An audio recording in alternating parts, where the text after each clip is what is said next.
अभी मशवरा हो रहा है, शायद आप लोगों का शायद वाली बात है, आपका सैटरडे, मंडे और ट्यूसडे ये दिन ऑफ होंगे। वेडनेसडे से आपकी क्लासेस रिज्यूम होंगी। तो पहले क्योंकि पुराने वक्तों में हम वीक ऑफ कर दिया करते थे, लेकिन इस दफ़ा नहीं, क्योंकि मंडे को रिजल्ट आ रहा है, पहले ट्यूसडे को आया करता था, वो दिन बीच में था, इसलिए दिक्कत होती थी। तो इस दफ़ा आप लोगों के ये जो दिन है, आप सुकून से जाएं घरों में रिजल्ट बना के। तो मंडे को रिजल्ट आएगा, ट्यूसडे को होपफुली आप वापस आ जाएंगे, उम्मीद तो यही है, और घर वाले आने भी देंगे, इंशाल्लाह ऐसा रिजल्ट होगा। तो वेडनेसडे से आपकी क्लासेस रिज्यूम हो जाए, लेकिन अभी इस पे हमारी फाइनल डिस्कशन होनी है। अभी ये जस्ट एक राय है, क्योंकि मेरे बच्चे हम पूरा वीक ऑफ करने की पोजीशन में नहीं है। ले बेटा, याद करें हम कल डिस्कस कर रहे थे एसोसिएशन नॉट फॉर प्रॉफिट, और ये एसोसिएशन नॉट फॉर प्रॉफिट जो हम यहाँ पे डिस्कस कर रहे हैं वो सेक्शन 42 वाली है। और सेक्शन 42 के मुताबिक अगर आप एसोसिएशन नॉट फॉर प्रॉफिट बनाना चाहते हो, एक तो ये वो लोग बना रहे होते हैं जो लोगों की फलाह बहबूद का काम करना चाह रहे होते हैं, लेकिन साथ अपनी लायबिलिटी भी लिमिटेड रखना चाह रहे हैं। लेकिन लायबिलिटी लिमिटेड रखने के लिए उन्होंने क्या करते हैं, वो कंपनी रजिस्टर करवा लेते हैं। लेकिन जब कंपनी रजिस्टर करवाते हैं तो नाम के साथ लिमिटेड का वर्ड आना शुरू हो जाता है, जिस वजह से उनको डोनेशन वगैरह नहीं मिलता। तो डोनेशन या चैरिटी लेने के लिए फिर वो क्या करते हैं, उनकी ख्वाहिश है कि हमारे नाम के साथ से वर्ड लिमिटेड रिमूव हो जाए। तो उसके लिए हमने डिस्कस किया था कि ऐसे लोग फिर कहाँ पे चले जाएं, एसएससीपी के पास चले जाएं, और एसएससीपी के सामने कितनी कंडीशन पूरी करने का वादा कर लें, 4 कंडीशन पूरी करने का वादा कर लें, तो इनको एक लाइसेंस दे दिया जाएगा, जिस बेस पे अब मेरे बच्चे इनको अपने नाम के साथ वर्ड लिमिटेड लिखने की जरूरत नहीं है। अभी association not for profit with limited liability और विदाउट वर्ड ऑफ लिमिटेड ये इसको यूज कर सकते हैं। लेकिन मेरे बच्चे फिर हमने ये भी डिस्कस किया था कि ये जो कंडीशन हैं, पहले तो कंडीशन बता दें थी कौन कौन सी कौन कौन सी कंडीशन थी, 4। सबसे पहले मकसद वो होना चाहिए जो मकसद वो बताएगा, यानी कि जो कंपनी एक्ट 2017 ने मकसद भी बताए हैं, और मकसद कहाँ से शुरू हो रहे थे, एजुकेशन से, और फिर वो सारी तरह के एजुकेशन, फिर उसमें कुछ रिसर्च के मामला थे, स्पोर्ट्स के मामला थे, या मान लो कि कुछ चैरिटी या इन्वायरमेंट की प्रोटेक्शन के थे। और उसके बाद दूसरी कंडीशन क्या थी बोला, जो कमाओगे दोबारा मकसद को प्रमोट करने के ऊपर लगाना, ये ना हो कि पैसा कमा के घर लेके जाना शुरू कर दो। और फिर तीसरा क्या था बोला, हाँ क्योंकि ये है तो बैक एंड पे कंपनी, और इनका दिल करेगा कि हम मेंबर तो हैं, कंपनी है, मेंबर्स भी हैं, तो इसका मतलब हमारा हक है कि हमें डिविडेंड मिले, लेकिन कानून ने इनको मना कर दिया कि भैया आप लोगों को डिविडेंड नहीं मिलेगा। उसके बाद चौथी कंडीशन क्या थी, हाँ कोई भी इलीगल काम नहीं करना। उस इलीगल काम में उन्होंने सारे अल्फाज बोल दिए, ना पाकिस्तान के खिलाफ कोई काम करना है, ना इसके लोगों के खिलाफ कोई काम करना है।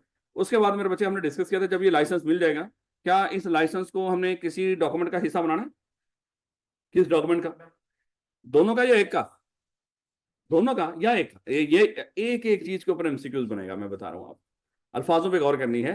या तो इन जाओ इन कंडीशंस को दोनों का हिस्सा बना दो, या कम से कम किसी एक का। और अगर आपने दोनों का बनाया ना या किसी एक में बनाए ना, हम समझेंगे आज के बाद ये जो कंडीशंस हैं ये मेमोरेंडम और आर्टिकल्स का हिस्सा है।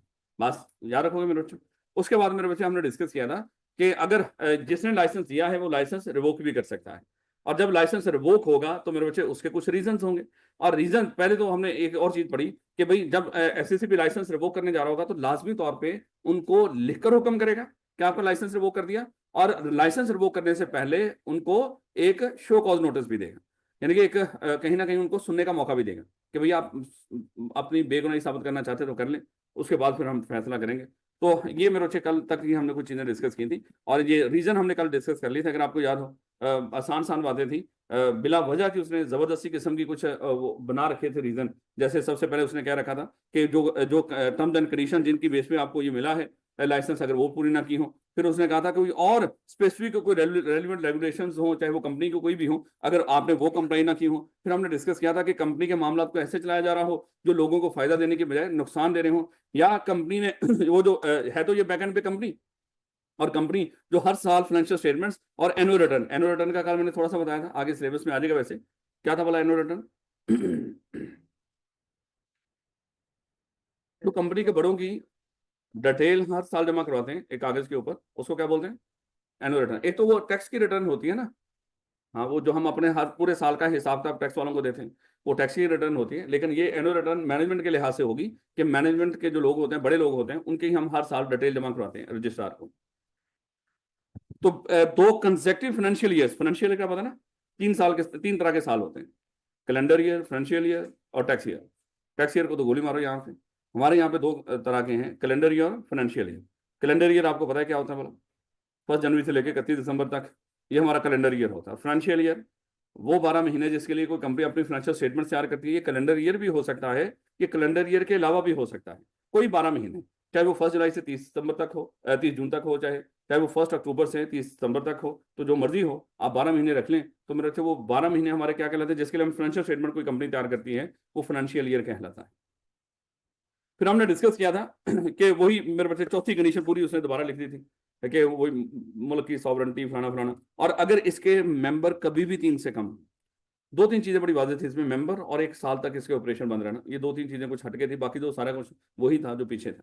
और उसके बाद मेरे बच्चे हमने डिस्कस किया था कि मैन बाय पर्सन जो लॉ के मुताबिक उसको चलाई ना रहो। लॉ कौन सा था, वही कंपनी वाला लॉ, कंपनी एक्ट है, उसके बाद मेमोरेंडम है, आर्टिकल्स हैं, और यहाँ पे इसको लाइसेंस मिला है, लाइसेंस की भी जो कंडीशन हैं। उसके बाद मेरे बच्चे अगर 1 साल तक इन्होंने कोई ऑपरेशन ही ना किया हो, या इसके अलावा कोई और बीच में से कुछ रह गया, छोटे छोटे पॉइंट्स ये वाले, अगर कंपनी वो लोग चला रहे हो, मान लो कि जो फ्रॉडुलेंट एक्टिविटी, या ये कह लें company is being carrying on unlawful और फ्रॉडुलेंट एक्टिविटी, इन्होंने कोई गैर कानूनी एक्टिविटी करनी शुरू कर दी हो, यहाँ से ये लाइन मैंने यहाँ पे इतनी आपको कह दिया था, इसको पढ़ने की जरूरत नहीं। या कंपनी को जो लोग मैनेज कर रहे हैं मेरे बच्चे, वो फ्रॉड कर रहे हो, जानबूझ के खराब मैनेजमेंट कर रहे हो, जानबूझ के पैसों में हेर फेर कर रहे हैं। या हमने डिस्कस किया था कि ऐसे लोग कंपनी को चला रहे हो जो टेररिस्ट फाइनेंसिंग या मनी लॉन्ड्रिंग में मुलव्वस हो, और वो लोग इसको चला रहे हो जो, ये तो हमने देख लिया। लिमिट, ये छोटी सी बात हमने डिस्कस कर ली थी कि पहले उनको अपॉर्चुनिटी ऑफ बीइंग हर्ड, यानी कि उनको सुना जाएगा, शो कॉज नोटिस दिया जाएगा, अगर वो अपनी बेगुनाही साबित ना कर सके तो फिर उनको लिखकर हुक्म दिया जाएगा कि आपका लाइसेंस रिवोक कर दिया गया है। जब लाइसेंस रिवोक होगा, मान लो कि आज हमने डिस्कस किया था कि ये जो CFE है, अजीम कर लो ये जो एजुकेशन हम प्रोवाइड कर रहे थे, ये एसोसिएशन नॉट फॉर प्रॉफिट बना के कर रहे थे, और आज हमें वो उनका वसूल हो गया ऑर्डर SCCP का कि आपका देखो ये कैंसिल कौन करेगा लाइसेंस, ये याद रखना है कौन बंदा, क्योंकि जब वो पेपर में ऑप्शन आएंगे ना मेरे बच्चे, वहां पे हम कंफ्यूज कर देंगे अगर पढ़ते हुए हम चीजों पे गौर नहीं करेंगे। तो लाइसेंस रिवोक कौन करेगा, SCCP, और ये लाइसेंस दिया किसने होगा, SCCP ने, वही इसको रिवोक करेगा। ले बेटा, आज हम डिस्कस करेंगे, मान ले आज के दिन के ऊपर हमारा लाइसेंस रिवोक हो गया आज ही। अब हमारे ऊपर कुछ जिम्मेदारियां, वो जिम्मेदारियां क्या है, सबसे पहले हम क्या करेंगे, अपनी जो भी एक्टिविटीज कर रहे हो वो एक्टिविटी स्टॉप करेंगे। उसके बाद मेरे बच्चे खाली एक्टिविटी, कुछ एक्टिविटी कर सकते हैं, वो भी मेरा ख्याल कल वाली बातों पे याद है, आगे फिर मुझे 2 दफा बताना पड़े, एक ही दफा हम बता रहे हैं। तो बेटा ये कोई इन्वायरमेंट को प्रोटेक्ट करने वाली एसोसिएशन नॉट फॉर प्रॉफिट थी, जो सेक्शन 42 में बनी थी। सेक्शन 42 के मुताबिक इसने भी लाइसेंस ले रखा, लेकिन आज के दिन के ऊपर इसका लाइसेंस रिवोक हो गया है।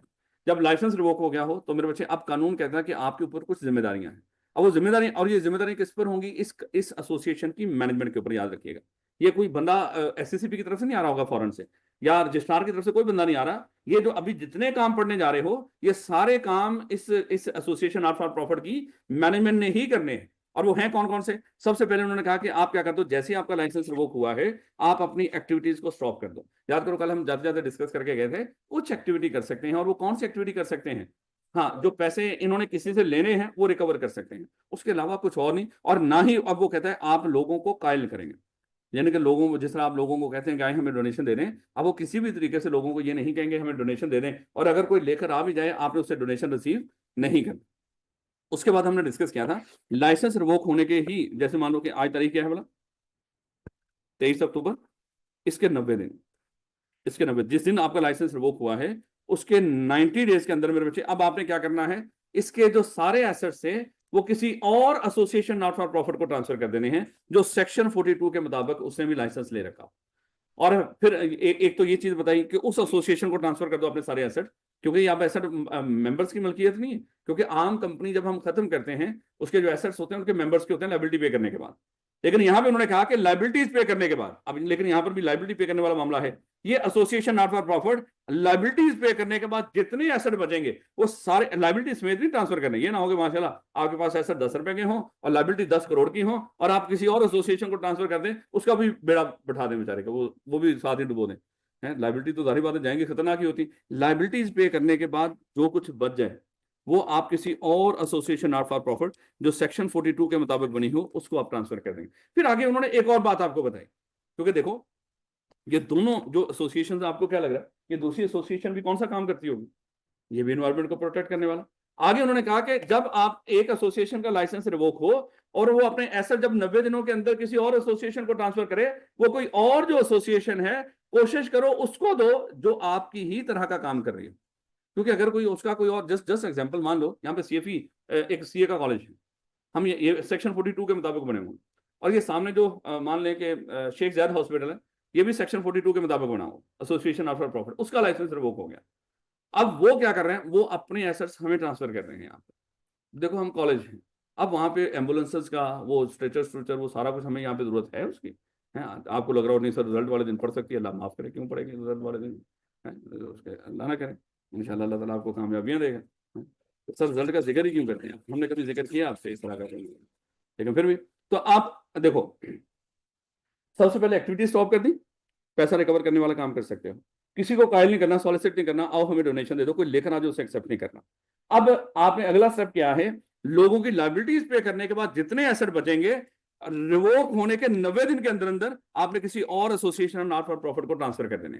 फिर जब आप किसी और एसोसिएशन नॉट फॉर प्रॉफिट को ट्रांसफर कर रहे होंगे, फिर एहतियात क्या करनी है या प्रायोरिटी किसको देनी है, उस एसोसिएशन को जिसका काम आप ही की तरह की एसोसिएशन का, क्योंकि आपके एसेट फिर उनके भी काम आ जाएंगे। अगर रेलिवेंट काम ना हुआ तो फिर शायद एसेट यूज नहीं हो सकेंगे। अब मेरे बच्चे लायबिलिटीज पे करने के बाद आपने ये सारे एसेट उनको ट्रांसफर कर दिए। जब ये सारा काम कर दो कि 90 दिन के अंदर अंदर आपने करना है, कि मैक्सिमम 90 दिन है, लेकिन 90 दिनों से पहले कर दोगे फिर भी आप बहुत अच्छी बात है, आप 10 दिन के अंदर ही सारा कुछ कर देते हो, बड़ी अच्छी बात है। लेकिन हद क्या है, 90 दिन।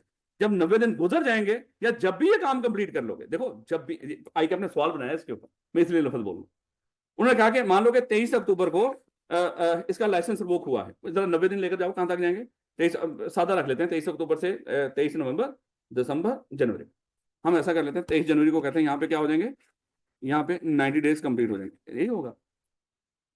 हाँ सही है ना, तो तकरीबन है 1-2 दिन का फर्क होगा। ऐसे लग रहा है, नहीं लग रहा सर पूरा एक महीना आगे चले गए हैं, जनवरी भी आ गया एकदम से, क्योंकि जनवरी में तो पेपर करीब चले, दाखिले जा रहे होंगे हमारे, फिर तो 7 ही अटेम्प्ट आ जानी है, मतलब 90 दिन ही रह गए सिर्फ, लग रहा। तो 23 जनवरी मान लो कि 23 जनवरी तक आपने क्या करना था कि सारे एसेट ट्रांसफर करने थे, सारे ये काम करने थे, ये जो तीन तीन स्टेप थे, काम रोक देना था, सॉलिसिट नहीं करना था, और एसेट सारे लायबिलिटी पे करने के बाद किसी और एसोसिएशन को, हद कितने दिन थे, मान लो कहां तक की तारीख थी, 23 जनवरी तक, 90 दिनों तक। आपने क्या किया, आपने 1 जनवरी को ही कंप्लीट कर दिया, या क्या आपका सवाल है इस तरह का, 1 जनवरी को ही आपने ये सारे काम कर दिया, एसेट ट्रांसफर कर दिया। अब आगे आपने ना 15 दिन के अंदर एक रिपोर्ट तैयार करनी होती है, वो रिपोर्ट 90 दिन के 15 दिन, या जब भी ऐसा सारा काम कंप्लीट कर लें उसके 15 दिन, जब मर्जी, यानी कि 15 दिन में आपने तैयार करनी है। तो उसने सवाल पूछा था, बताएं वो जो रिपोर्ट हमने तैयार करके रजिस्ट्रार को जमा करवानी है कि हमने सारे काम कर दिए हैं, वो कौन सी तारीख तक करवाएंगे। अब लाइसेंस रिवोक होने के 90 दिन भी थे, और जब वो सारे काम कर दिए थे उसके भी मेरे बच्चे वो दिन थे, जैसे उसने मान लो कि 1 जनवरी तक सारे काम कंप्लीट कर दिए, और 90 दिन कहां तक हो रहे थे, 23 जनवरी तक। तो उसने बताया था अर्लीस्ट डेट क्या है, 15 दिन की रिपोर्ट जमा करवाने के रजिस्ट्रार के पास। हमने ये नहीं फिर वेट करना कि 90 दिन होंगे पूरे, फिर आगे 15 दिन के अंदर हम रिपोर्ट तैयार करके रजिस्ट्रार को जमा कराएंगे। उसका कहने का ये मतलब था, जब तो 90 दिन पूरे हो गए, फिर तो आपने ये लाजमी तौर पर एक रिपोर्ट तैयार करके 15 दिन, अगले 15 दिन में आपने किसको जमा करवा देनी है, आपने रजिस्ट्रार को जमा करवा देनी है। लेकिन अगर ये सारा काम आप 90 दिनों से पहले ही कंप्लीट कर लो, तो जब कंप्लीट हो जाए उसके अगले 15 दिन में कर लो, फिर अर्लियर डेट, तो वो अर्लियस्ट जो डेट होगी फिर तो कौन सी होगी, जब काम कंप्लीट कर लोगे उसके अगले 15 दिन। मुश्किल बात नहीं है मेरे बच्चे, ये ऐसे ही है जैसे मान लो कि आपकी जो अटेम्प्ट है वो है मार्च में, आपने जो पेपर देना है अज्यूम कर लो वो मार्च में देना है, कोई ऐसा आपके पास ऑप्शन हो कि अगर आपकी तैयारी उससे पहले हो जाए, आप आईकैब को 15 दिन का नोटिस दें और आप उससे पहले पेपर दे दें। हद क्या है, वो मार्च में तो होना ही होना है, 15 दिन पहले नोटिस देंगे, लेकिन अगर आप उससे पहले तैयारी कर लो तो आप नोटिस दो और पेपर दे दो। अगर इस तरह का ऑप्शन है सेम यहाँ पर भी है। ये जब आपका लाइसेंस रिवोक हो जाए, मैं इसलिए आप यहाँ पे रुक के ये चीज समझाने की कोशिश कर रहा हूँ, जब रीड करेंगे फिर आपको पता चल जाएगा, क्योंकि आईकैप ने इसके ऊपर एमसीक्यूज बना दी, और आईकैप ये छोटे छोटे पॉइंट्स पर उसको पूछना अच्छा लगता है, उसको पता है कि बच्चा जब बच्चा पछताएगा भी, क्योंकि मेन मकसद उसका है कि बच्चे को थोड़ा सा रेगरेट महसूस करवाना कि भैया मुझसे सर कितनी गलती होगी, कितना आसान था, मैंने गौर ही नहीं किया, अल्फाज मैंने गौर से नहीं पढ़े कानून के। तो शायद वो आपको थोड़ा सा आपकी जमीर को झंझोड़ रहा है, लेकिन उसको क्या पता कौन सा जमीर, कौन सा झंझोड़, उसको पता ही कौन। हम दिल वाले हैं सर, हम जमीर वाले हैं। लेवड़ क्या किया, सारे एसेट ट्रांसफर कर दिया आपने किसी और एसोसिएशन नॉट फॉर प्रॉफिट को, ये काम कितने दिनों में करना था, 90 दिनों में। अज्यूम कर लो 90 दिनों तक ये सारा काम कर दिया, उसके बाद कोई जिम्मेदारी है? हाँ, एक रिपोर्ट तैयार करनी है, उस रिपोर्ट का नाम होगा कंप्लायंस रिपोर्ट। कंप्लायंस का मतलब क्या होता है? कानून की पासदारी। भैया हमने क्या किया, लाइसेंस रिवोक होने के बाद हमारे ऊपर जितनी भी कानून की पासदारी के मामला थे, हमने वो सारे पूरे कर दिए। ये रिपोर्ट ये 90 दिन के 15 दिन में तैयार करके रजिस्ट्रार को जमा करवा देनी है। रजिस्ट्रार देखेगा वो क्या वाकई उन्होंने सारे काम कर दिए, एक्टिविटीज रोक दी थी, ये काम कर दिया, ऐसा ट्रांसफर कर दिया, सब कुछ कर दिया, वाकई कर दिया। रजिस्ट्रार क्या करेगा, इनकी इस रिपोर्ट को एक्सेप्ट कर लेगा, इनको भेजेगा, सर मैंने आपकी रिपोर्ट को एक्सेप्ट कर दिया, मैनेजमेंट को लेटर मिल जाएगा रजिस्ट्रार की तरफ से। अब जब ये रजिस्ट्रार, जब भी ये कितने दिनों में एक्सेप्ट करेगा, कहीं नहीं लिखा हुआ, ये जब भी रजिस्ट्रार इसको एक्सेप्ट कर लेगा, अब अगली बात शुरू हो जाएगी अगले 30 दिन के अंदर। अगले 30 दिन के अंदर अब वो एसोसिएशन नॉट फॉर प्रॉफिट फिर रजिस्ट्रार को एक अप्लाई करेगी कि भैया वो सर आपके रजिस्टर्ड में ना हमारी कंपनी का नाम अभी भी रजिस्टर्ड आ रहा है, आप क्या करो उस रजिस्टर में से कंपनी का नाम भी निकाल दो, क्योंकि अब आपकी कंपनी को भी नहीं रहने दिया जाएगा। कितनी बड़ी सजा मिल रही है आपको। एसोसिएशन और आप कंपनी थे, आपने लोगों की भलाई का काम करना चाहते थे, लेकिन लायबिलिटी लिमिट करने के लिए आपने कंपनी बना ली, और जब कंपनी बनाई तो आपको एक लाइसेंस मिल गया। आपने कोई ऐसी वैसी हरकत की जिसकी वजह से वो लाइसेंस रिवोक कर दिया गया। जब लाइसेंस रिवोक हुआ तो इतना गुस्सा आया कानून वालों को, उन्होंने कहा कि अब हम आपकी वो जो पीछे कंपनी है ना उसको भी जिंदा नहीं छोड़ेंगे, तो उस कंपनी को भी खत्म करना है। अब होगा क्या, जब आप रजिस्ट्रार को रिपोर्ट जमा कराओगे 15 दिन के अंदर, जब रजिस्ट्रार उस रिपोर्ट को एक्सेप्ट कर लेगा, फिर अगले 30 दिन के अंदर आप फिर अप्लाई करोगे, हमारा नाम अपने रजिस्टर्ड से स्ट्राइक ऑफ कर दो। अब वहां पे दो चीजें, एक होगा लफ्ज वाइंडिंग अप, एक होगा स्ट्राइक ऑफ। ये वाइंडिंग अप कब होगा, जब स्ट्राइक ऑफ कब होगा, ये भी मैं बता दूंगा। फिलहाल जरा दोबारा वापस आओ। आज के दिन के ऊपर एक एसोसिएशन का लाइसेंस रिवोक हुआ है, मुझे बताएं कि आप ये क्या करेगी, बताते जाओ। अपनी एक्टिविटी स्टॉप करेगी सर, क्या आपकी एक्टिविटी कर सकती है? कर सकती है ना, पैसे रिकवर कर सकती है। अगला एमसीक्यूज इसी के ऊपर बनना है, आप कह दीजिएगा नो, तो फिर देख लेंगे मार्क्स कितने आते हैं। तो बेटा तो पैसे रिकवर कर सकते हैं। उसके बाद किसी को सॉलिसिट नहीं करना कि डोनेशन दे दो, अगर कोई लेके आ जाए उसे एक्सेप्ट नहीं करना। और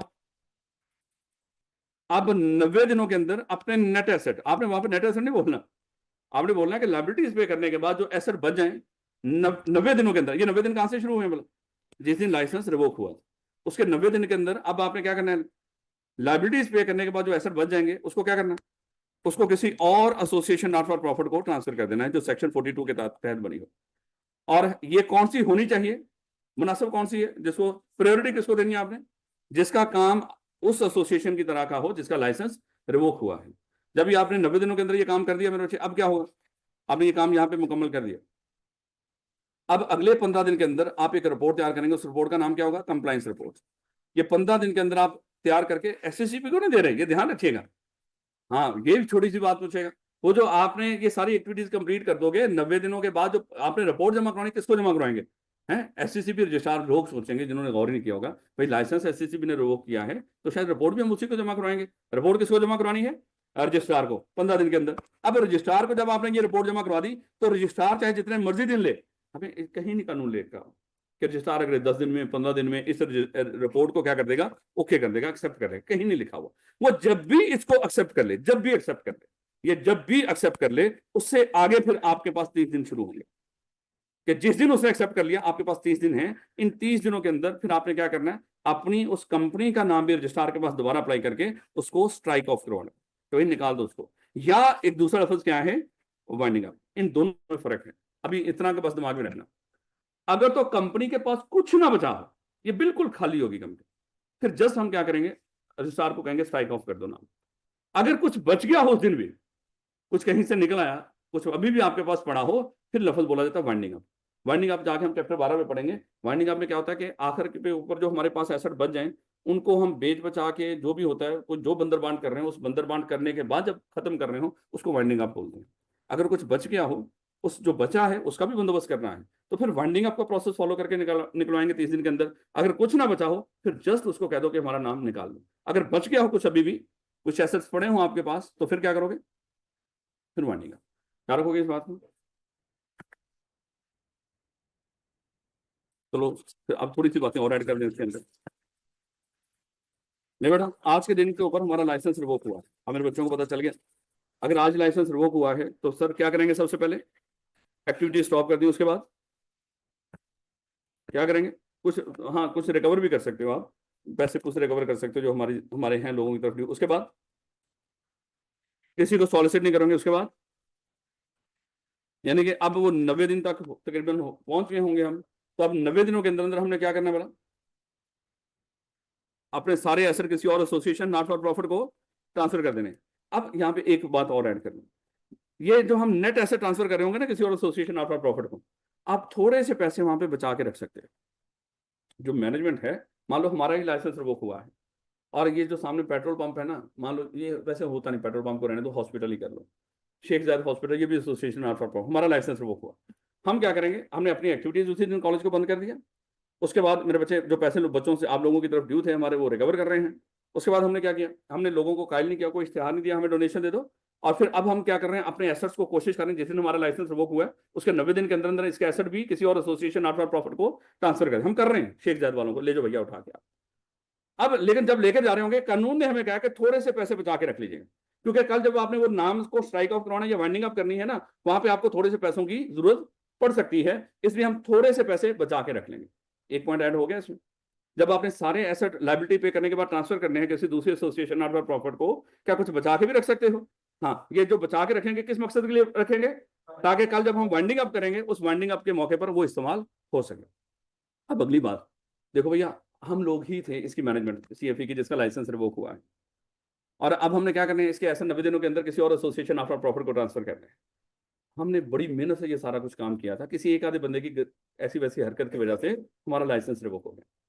अब जब लाइसेंस रिवोक हुआ, हमारा दिल ही नहीं कर रहा कि हम इसके एसेट किसी और को ट्रांसफर करें। हम यहाँ पे बैठे हुए रोए जा रहे हैं, रोए जा रहे हैं, ये क्या हो गया हमारे साथ।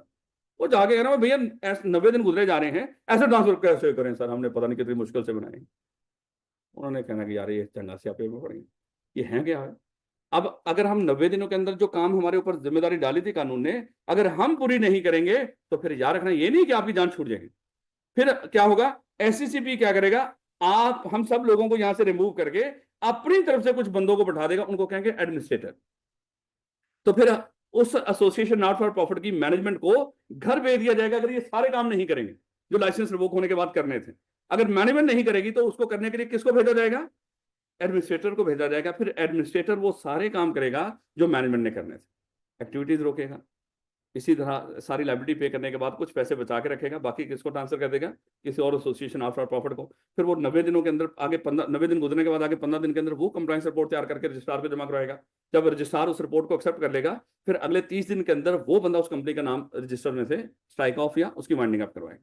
क्या रखोगे, यानी कि कहीं ना कहीं बीच में कोई और बंदे भी आ रहे हैं, उनको क्या बोलेंगे, एडमिनिस्ट्रेटर। मुश्किल बात तो नहीं ना। ये अब हमारी मैनेजमेंट के अलावा बाकी ये सारे मामला कंप्लीट हो गए। अब जरा इसको रीड कीजिएगा मेरे बच्चे।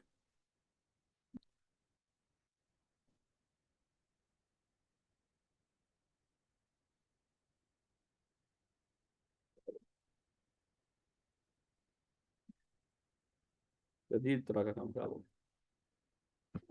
वो स्लाइड है ही नहीं।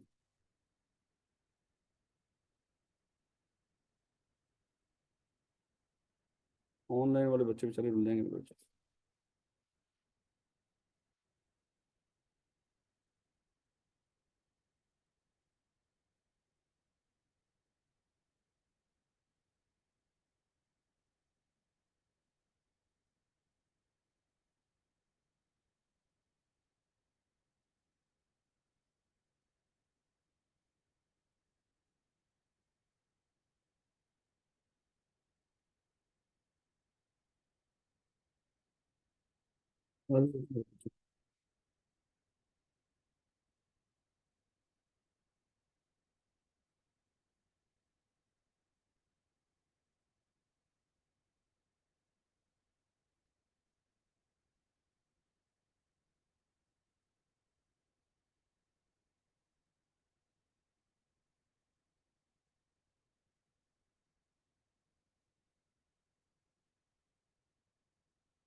इसका मतलब इंसान को कोशिश करनी चाहिए, कहीं ना कहीं से कुछ मिल ही सकता है उसको, है ना।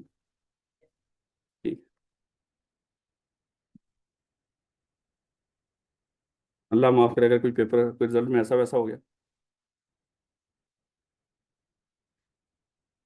फिर क्या करोगे। बेटा 100% रिजल्ट तो आना नहीं आएगा। होगा। तो बेटा रियलिटी बेस पे सोचो ना भाई। और रियलिटी तो ये है, खुदा ना, मैं ये नहीं कह रहा कि आपके साथ अल्लाह माफ करे, मैं दुश्मन थोड़ी हूँ। लेकिन मेरे बच्चे कहीं ना कहीं, जैसे आप लोग दूसरों का माइंड बना रहे हो, अपना भी माइंड बनाया कि नहीं? क्योंकि बाकियों का तो माइंड बनाना शुरू करते थे हम, घर वालों के इधर उधर।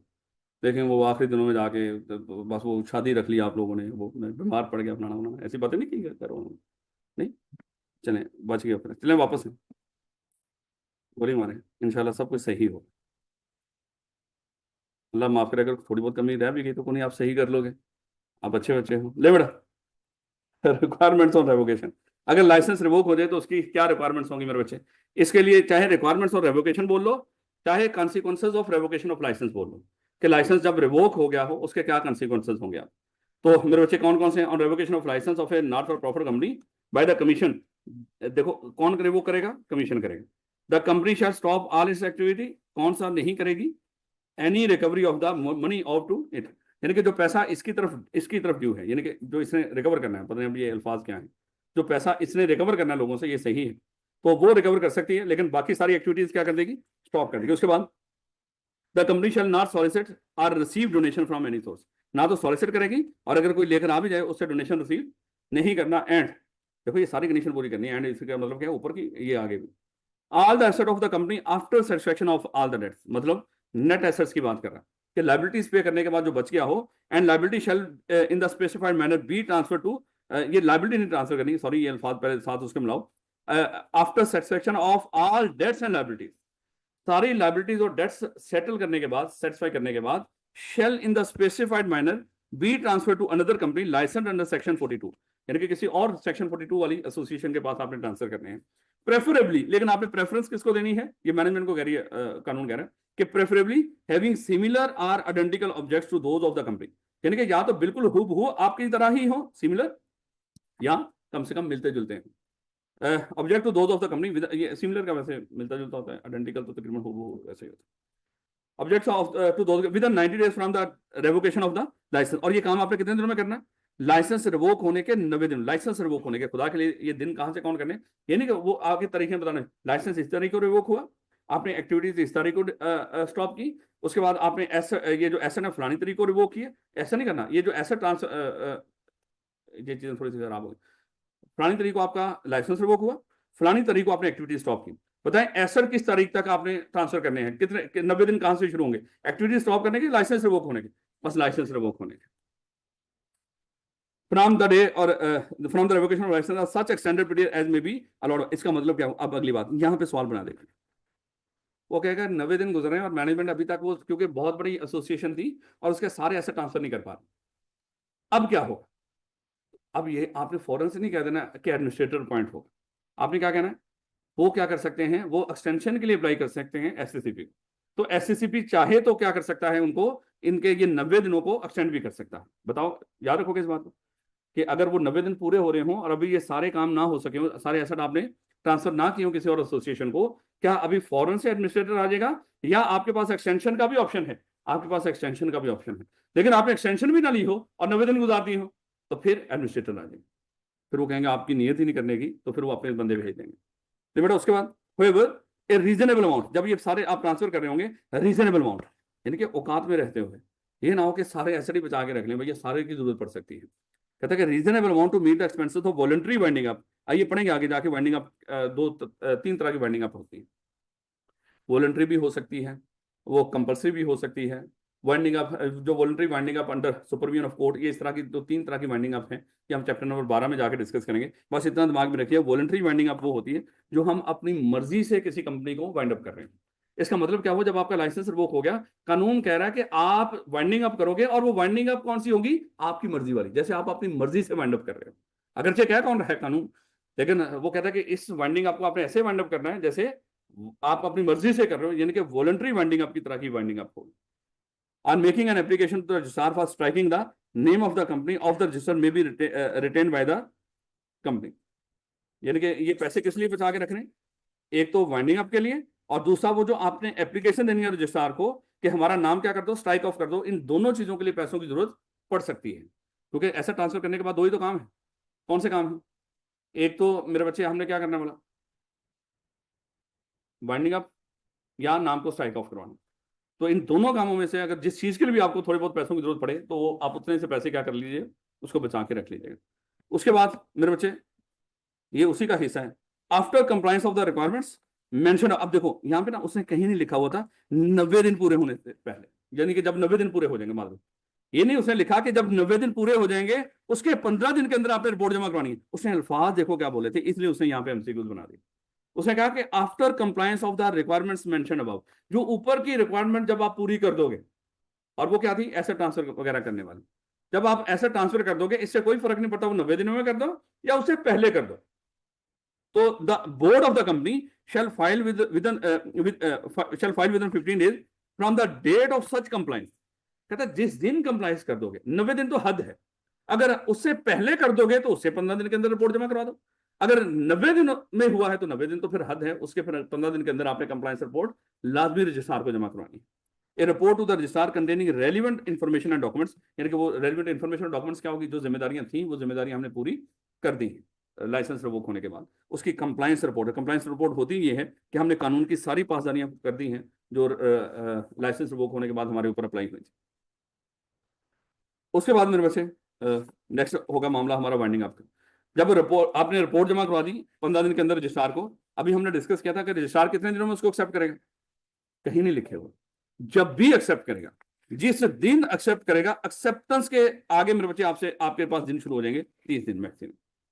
तो 30 दिन के अंदर आपने क्या करना, या तो नाम स्ट्राइक ऑफ करोगे, अगर कुछ ना बचा, अगर कुछ बच गया तो वाइंडिंग अप, क्योंकि वाइंडिंग अप का मतलब ही क्या होता है, एसेट्स को बेचकर उनका कोई बंदोबस्त करना, यानी कि अगर कोई लाइबिलिटी को पे कर देना, नहीं तो फिर ये भी जो बच गया एसेट वो भी उसी को ट्रांसफर करो जिस एसोसिएशन आउट ऑफ प्रॉफिट को आपने पहले एसेट ट्रांसफर किए हैं।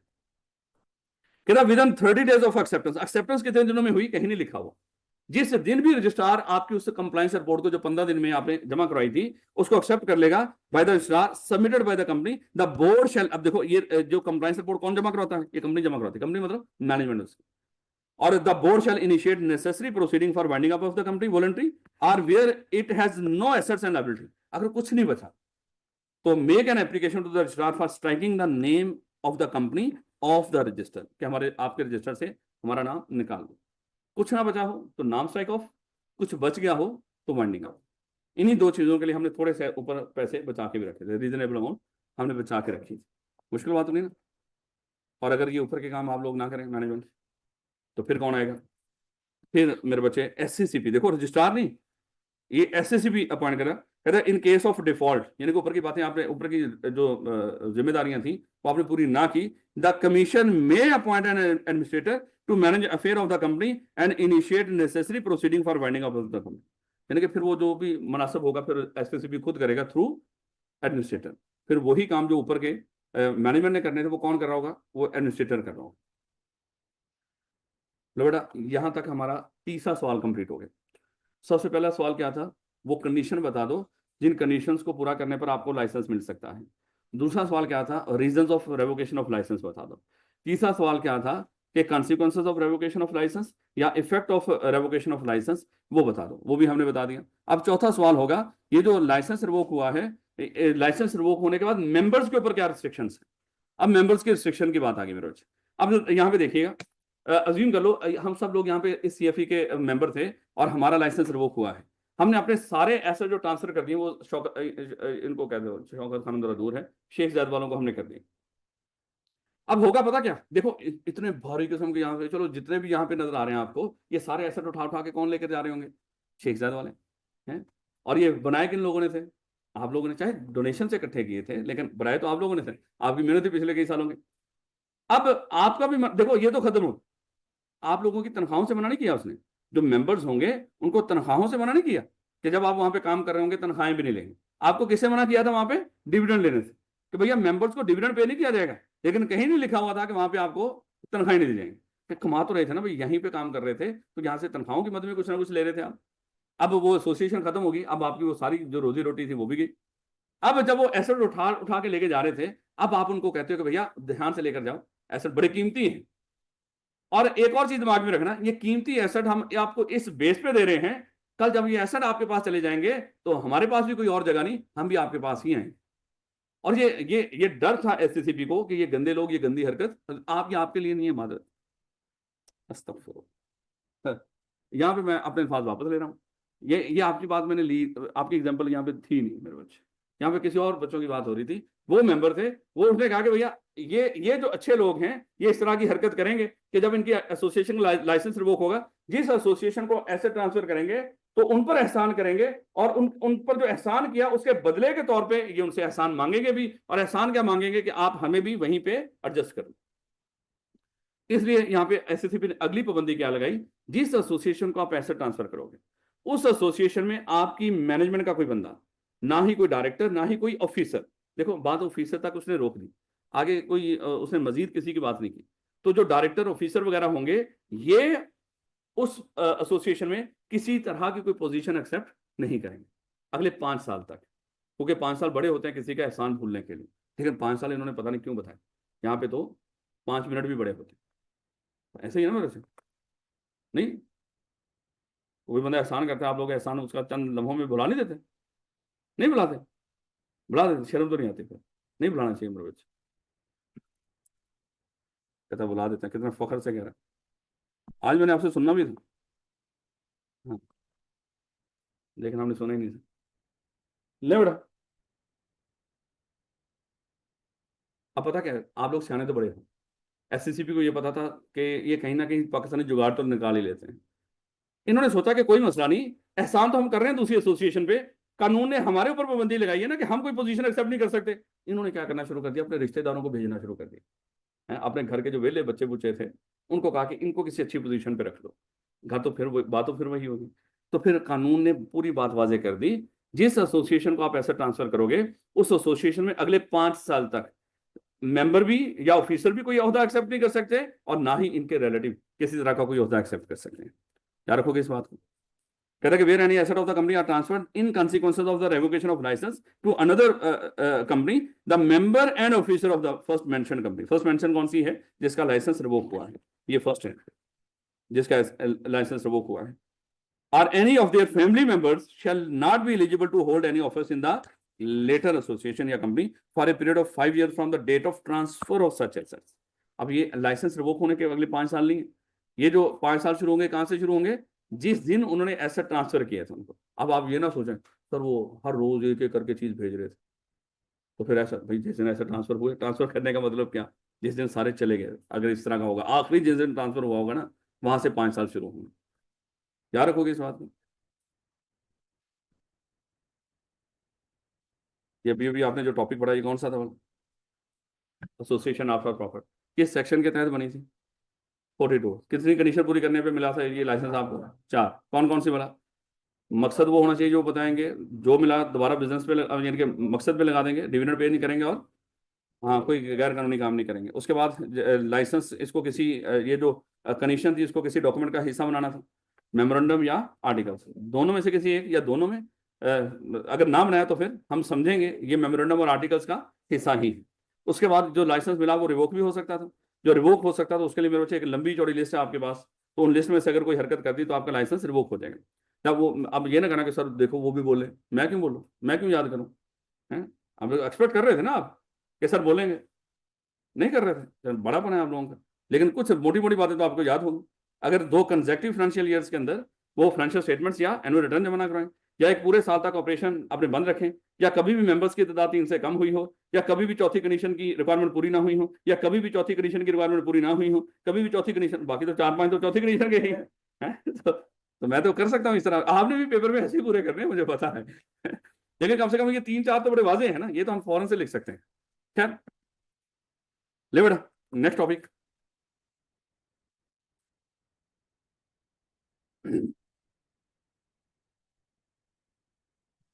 Registration of a company. लो बेटा, अगर आपका मन कर रहा हो कि सर हम भी कोई कंपनी रजिस्टर्ड करवाना चाहते हैं, तो आज आपको पता चल जाएगा कि सर कंपनी अगर रजिस्टर्ड करवानी हो तो उसका प्रोसेस क्या हो सकता है। पहले तो ये छोटे छोटे पॉइंट्स है मेरे बच्चे, इनको थोड़ा सा दिमाग में रखिएगा।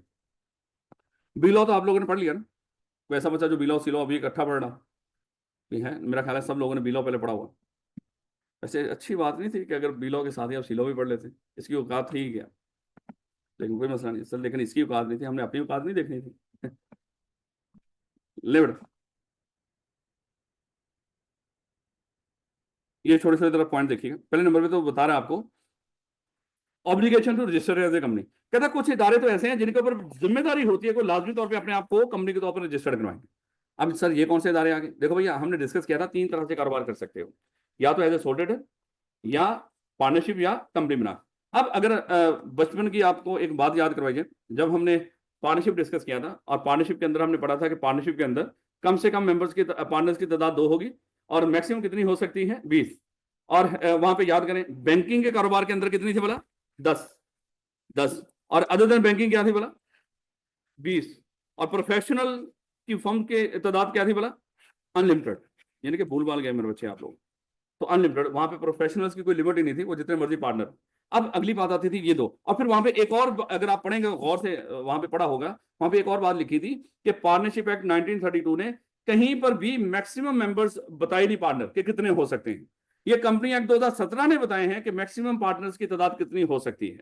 वो कंपनी एक्ट 2017 ने क्यों बताए हैं वो अब आपको यहां पे बता रहा है कंपनी एक्ट 2017, कि अगर कोई बंदा पार्टनरशिप का कारोबार कर रहा हो, बैंक का कारोबार हो तो 10, और अगर अदर देन बैंक वो कारोबार हो तो 20 पार्टनरशिप का, यहां तक अलाउ है पार्टनरशिप के तौर पर। अगर मेंबर पार्टनर्स की तादाद इससे बढ़ जाए, इंक्रीज कर जाए, अब आपके ऊपर ऑब्लिगेशन है कि आप इस कारोबार को कंपनी के तौर पर रजिस्टर्ड करवा के कर सकते हैं। अदरवाइज मेरे बच्चे, अब आपको ये इलीगल एसोसिएशन कहलाएगी। आपका ये जो कारोबार जिस तरीके से लेकर चल रहे हैं वो इलीगल कहलाएगी, आपके खिलाफ कानूनी कार्रवाई हो सकती है। ख्याल रखोगे इस बात को। अब इसका मतलब क्या हुआ? अगर आपके पार्टनर हो गए 21, और ये जाहिर बात है प्रोफेशनल्स की फॉर्म नहीं है, अब आपको क्या करना पड़ेगा? आपके पास, आपके ऊपर ऑब्लिगेशन है। ऑब्लिगेशन की चीज क्या है? अपने आप को क्या करवाएंगे? आप रजिस्टर करवाएंगे एज ए कंपनी, नहीं तो क्या बन जाएंगे? इलीगल एसोसिएशन बन जाएंगे। तो यही बात यहाँ पे मेरे बच्चे उसने दोबारा बताई है, लेकिन आगे कुछ एक्सेप्शन बताएंगे। यहाँ पे एक्सेप्शन बड़ी इंपॉर्टेंट है, और बताएं वो कौन कौन से ऐसे कारोबार हैं जिसमें पार्टनर्स की तादाद अगर 20 से बढ़ भी जाए, या ऐसे कारोबार बता दें जिनको कंपनी के तौर पर रजिस्टर्ड होने की जरूरत नहीं। एक्सेप्शन इसकी सुपर डुपर इंपॉर्टेंट है। ये चीजें शायद वो पेपर में बता देंगे, आपको सवाल के अंदर बता देंगे, लेकिन आपसे पूछेगा क्या इसकी? एक्सेप्शन। एक्सेप्शन कहीं पर भी आ जाए वो हमेशा इंपॉर्टेंट होते हैं। एक्सेप्शन तो हर जगह पे इंपॉर्टेंट होते हैं, आपको पता। अगर मान लो कि एक हॉल है, उसमें बड़े सारे लोग बैठे हुए हैं, सबके सरों पे बाल हैं, एक बंदा गंजा बैठा हुआ, ये एक्सेप्शन। किसी और पे नजर जाए ना जाए, उस पर नजर लाजमी जाएगी, क्योंकि मेरे बच्चे एक्सेप्शन कहीं पर, मैं सच्ची बता, कहीं भी मान लो कि बाहर कोई गुब्बारे बेच रहा है, सारे गुब्बारे सफेद कलर के, एक रेड कलर का है, नजर आएगा आपको कि इसमें रेड कलर का भी है, शायद सफेद, उस पर गौर नहीं करेंगे आपको। तो एक्सेप्शन कहीं, इसलिए आई कैप के एग्जामिनर को एक्सेप्शन मेरे बच्चे वो लाजमी नजर आ रही होती। और एक्सेप्शन तो एक दफा तो उसने इतनी बेशर्मी की कि उसने सिर्फ ये लिखा कि इन सारे आपकी किताब में से ना सारी एक्सेप्शन एक ही सवाल में पूछ दी कि इन सब की एक्सेप्शन बताओ। यानी कि वो इतना वो हुआ था। उसने कहा कि जहां जहां पे भी एक्सेप्शन है ना, उसने कहा कि ये फलानी चीज की एक्सेप्शन बताओ, ये फलानी चीज की एक्सेप्शन बताओ, पॉइंट ए बी सी करके उसने जितनी 3-4 एक्सेप्शन जो मेन है वो सारी एक ही जगह पे पूछ ली, एक ही सवाल के अंदर। तो खैर कहते no association partnership or entity consisting of more than, ये देखिए कोई भी, उसने कह दिया एसोसिएशन का कोई भी। एसोसिएशन का मतलब क्या है? जहां पे लोग इकट्ठे होकर कोई एक्टिविटी कर रहे हैं, जहां पर भी कोई भी, चाहे वो कारोबार की हो चाहे वो कारोबार की ना भी हो, इसका मतलब तो यही है। चाहे एसोसिएशन हो, एसोसिएशन का मतलब भी क्या होता है? जहां पे लोग कुछ मिलकर एक्टिविटी कर रहे हैं। लाजमी नहीं को मिलकर जो एक्टिविटी कर रहे हैं वो कारोबार की है। जैसे मान लो कि कुछ जिम खाना है या कुछ इस तरह का है, वहां पे तो मेरे बच्चे एसोसिएशन है, वो भी कुछ लोग मिलकर एक्टिविटी कर रहे हैं, लेकिन वो पार्टनरशिप बिजनेस होनी ना होता। खैर कह रहा no association partnership or entity consisting of more than 20% shall be form for the purpose of carrying on any business. लेकिन आगे उसने क्लियर कर दिया कि बिजनेस के लिए कोई भी एसोसिएशन, पार्टनरशिप या एंटिटी जिसमें 20 से ज्यादा लोग होंगे, that has for its object the acquisition of gain by the association, partnership entity or by individual members therefore unless it is registered as a company under the Company Act 2017 and any violation shall be an offence punishable as mentioned below। बस इन सारे अल्फाजों में कहना क्या चाह रहा है? कोई भी एसोसिएशन हो, कोई भी पार्टनरशिप हो, या कोई भी एंटिटी हो, कोई भी इदारा हो, जहां पे 20 से ज्यादा लोग हों, किसी भी बिजनेस पर्पज के लिए बने हों, तो मेरे बच्चे उनको लाजमी तौर पे अपने आप को कंपनी के तौर पे रजिस्टर करवा के वो काम करना है। अगर उन्होंने वो कंपनी के तौर पे रजिस्टर करवा के ना किया तो उनको सजा मिलेगी। और सजा क्या मिलेगी? उन्होंने क्या, नीचे कहीं लिखा हुआ देख लेते हैं, a person guilty of an offence under this section shall be liable to a penalty not exceeding of level 1। यहाँ पे जो पेनल्टीज मेरे बच्चे मोस्टली बताएगा, वो बताएगा लेवल 1, लेवल 2, लेवल 3, 3 लेवल्स की पेनल्टी बताएगा। और जहां पे भी वो लिखकर अमाउंट की पेनल्टी बताएगा ना, जैसे 2-3 जगह आएंगी जहां पे वो अमाउंट की पेनल्टी बताएगा या सजा बताएगा कैश है। जैसे अगर डायरेक्टर चीफ एग्जीक्यूटिव ने डिविडेंड पे ना किया, उसको 2 साल कैद हो सकती है, उसको 5 साल नाहल किया जा सकता है, 5 मिलियन फाइन होगा, ये बड़ी इंपॉर्टेंट होती है। बाकी कहीं पर भी लिखेगा लेवल 1, लेवल 2, लेवल 3, ये इतनी इंपॉर्टेंट नहीं होती याद करने के लिहाज से। इसको जो पेनल्टी पड़ेगी वो कितनी पड़ेगी मेरे बच्चे? लेवल 1 की। लेवल 1 की पेनल्टी क्या होती है? जो चंद 100 तक रह जाती है उसको कहते हैं लेवल 1 की पेनल्टी। जब जज साहब के सामने ये ऑफेंस है, वो कहेंगे ये सर ये 21 लोग पकड़ के लाए। जज साहब ने पूछा ये क्या किया इन्होंने? सर ये कोई कारोबार कर रहे थे और इन्होंने अपने आप को कंपनी के तौर पर रजिस्टर नहीं करवाया।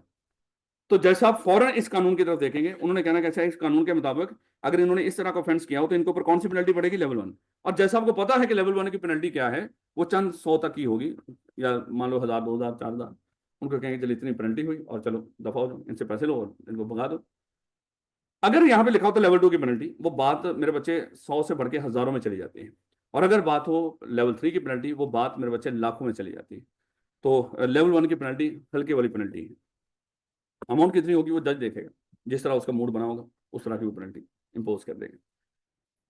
Level 1 on the standard scale and also be personally liable for all the liabilities incurred in the such business, यानी कि उस बिजनेस की सारी लायबिलिटीज के लिए खुद जिम्मेदार होंगे और साथ इनको लेवल 1 की पेनल्टी पड़ेगी। ये थोड़ा सा ऑफेंस मेरे बच्चे याद रखेंगे कि अगर कोई मान लो कहीं पे 25 लोग मिलकर काम कर रहे हैं, एक बंदा कहता है कंपनी के तौर पर रजिस्टर्ड करवा लो, वो कहता है पागल है, हम क्यों करें कंपनी के तौर पर रजिस्टर्ड, इतनी सारी जिम्मेदारियां आ जाएंगी, फाइनेंशियल स्टेटमेंट बनाओ, ये करो, ऑडिट कराओ, तो हम क्यों इस पंगे में पड़े? हम स्कूल से अपना पार्टनरशिप कर रहे हैं, करते रहते हैं। वो कहता है ना इसके कुछ कॉन्सिक्वेंसेज हो सकते हैं। कहता क्या कॉन्सिक्वेंसेज हो सकते हैं? कोई कॉन्सिक्वेंसेज नहीं होते। अब वो पेपर में पूछेगा आप बताएं क्या कॉन्सिक्वेंसेज हो सकते हैं? सिनेरियो बन गया। अब ये सिनेरियो है, अब आप क्या बताओगे वहां पे? पहले तो कानून बताओगे, ये वाला कानून। यही होता है ना सिनेरियो में आंसर देने का तरीका का। सबसे पहले कानून बताना कि कोई भी एसोसिएशन, एंटिटी या कोई पार्टनरशिप जिसमें तादाद 20 से ज्यादा हो, तो उनको लाजमी तौर पे कंपनी के तौर पे रजिस्टर होना पड़ेगा, नहीं तो मेरे बच्चे उनको सजा मिलेगी। अब वो सजा क्या है? उनको लेवल 1 की पेनल्टी पड़ेगी, और वो जितने भी उसकी लाइबिलिटीज होंगे कारोबार की, उसके लिए भी खुद लाइबल होंगे और लेवल 1 की पेनल्टी भी पड़ेगी। बता दोगे इस चीज को? नहीं बेटा। अगली बात, एक्सेप्शन आ गई। इसका मतलब क्या हुआ? यहाँ पे एक्सेप्शन में चाहे वो पार्टनरशिप हो, चाहे कोई एसोसिएशन हो, चाहे कोई एंटिटी हो, कि अगर वो कारोबार कर रहे हैं 20 से ज्यादा भी हैं, उनको कंपनी के तौर पर रजिस्टर करवाने की जरूरत नहीं है। ये एक्सेप्शन इस चीज की है, यानी कि ये लोग अगर 20 से बढ़ भी जाए तो इनको कंपनी के तौर पर अपने आपको रजिस्टर करवाने की जरूरत नहीं है। अब ये हैं कौन कौन से मेरे बच्चे? The obligation to register as a company is not applicable in the following circumstances. सबसे पहले, any society, body or association other than a partnership formed or incorporated under any law for the time being in force in Pakistan। ओहो, ये किसकी बात कर रहे हैं?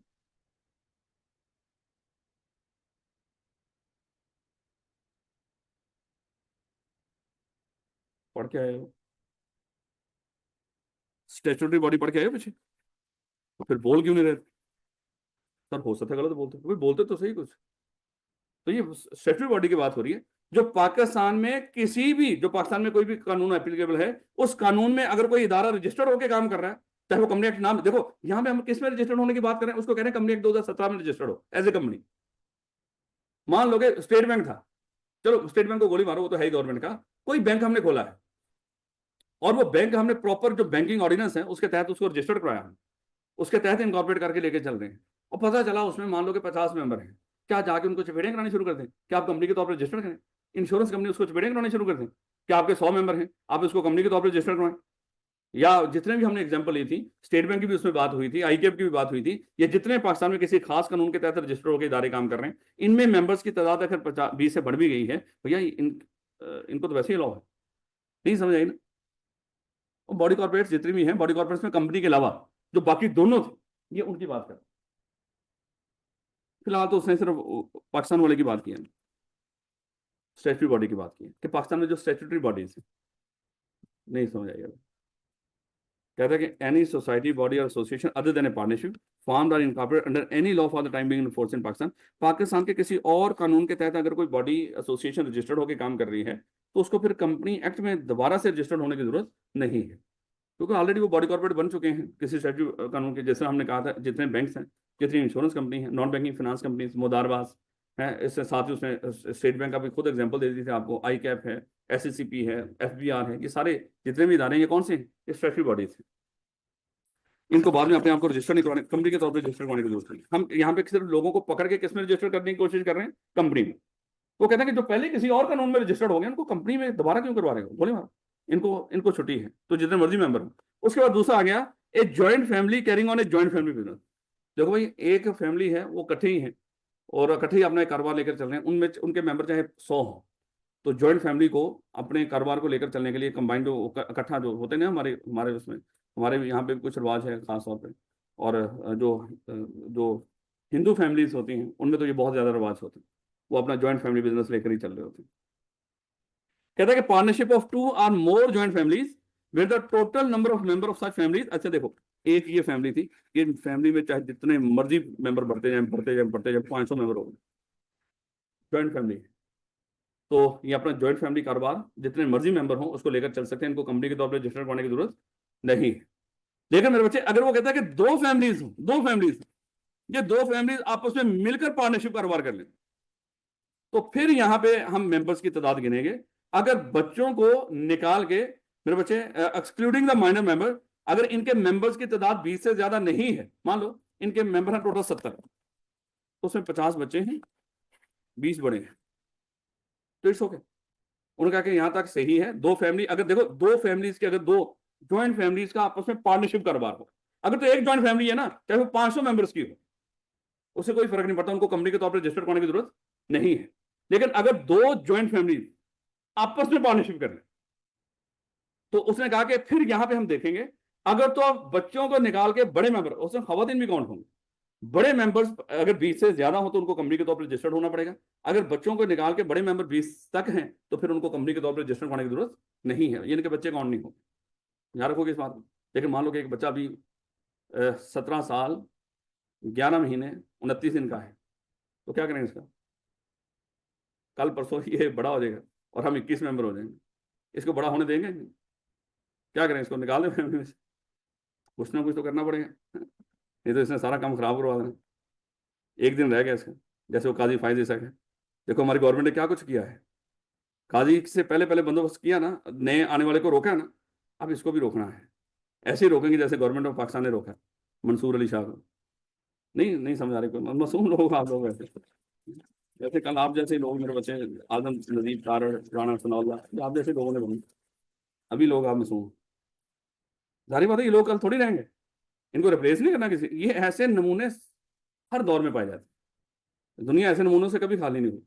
तो आपको लग रहा है कि अगला दौर इन नमूनों से खाली होगा? जैसे देखो, आप लोग जब बचपन में था, वहां पे आपने देखा होगा कि आपके मोहल्ले में कुछ फनी लोग थे जो आपको बड़े हंसाते थे। आप लोग बड़े हो गए, अपने अपने वहां से निकल के इन जगहों पे आ गए, आपको क्या लग रहा है वहां से वो फन खत्म हो गया? नहीं नहीं, जाओ, आपको नई जनरेशन में से कोई और फनी होगा वहां। तो माहौल बना रहता है मेरे बच्चे, दुनिया चलती रहती है, ये ऐसे ही चलेगा सारा कुछ। ले बेटा, नेक्स्ट देखिएगा। बाद वो टाइम ऊपर हो गया, मैं राणा सनोड़ा की गल कर रहा हूँ। कह रहा है कि partnership of 2 or more joint families where the total number of members of such families excluding, देखो यहाँ पे दो या दो से ज्यादा जॉइंट फैमिली ने पार्टनरशिप की है, ऊपर सिर्फ एक जॉइंट फैमिली की बात हुई। इन अल्फाजों को गौर करना है, क्योंकि अल्फाजों की समझ नहीं आएगी, फायदा को नहीं होना। और आखिर में वो प्रोफेशनल के फॉर्म मेरे बच्चे, तो हम वहां भी पार्टनरशिप में पढ़ गए थे कि प्रोफेशनल्स की फॉर्म में जितने मर्जी पार्टनर हो, उनको कंपनी के तौर पर रजिस्टर्ड करने की जरूरत नहीं है, जैसे आपकी चार्टर्ड अकाउंटेंट फॉर्म वगैरह। जैसे प्रोफेशनल किसको बोलते थे वाला? Chartered accountant, engineers, doctors, lawyers, ये सारे कौन हैं? ये प्रोफेशनल्स हैं। आईसीएमए वाले, एसीसीए वाले, यानी कि जिनके पीछे कोई बॉडी हो जो उनको मेंबरशिप देती हो और जिसका कोड ऑफ एथिक्स हो, जिसको उन्होंने फॉलो करना हो। अगर ना फॉलो करते हो तो बॉडी क्या करे, उनका लाइसेंस कैंसिल कर रही हो। इस तरह की हम कहते हैं ये कौन होते हैं? ये प्रोफेशनल्स होते हैं। तो ये मेरे बच्चे, ये 4 गणित ये पूरी करके ये इंशाल्लाह कल मुलाकात हो। कल आपका जितना पढ़ लिया आपने उसका टेस्ट हो।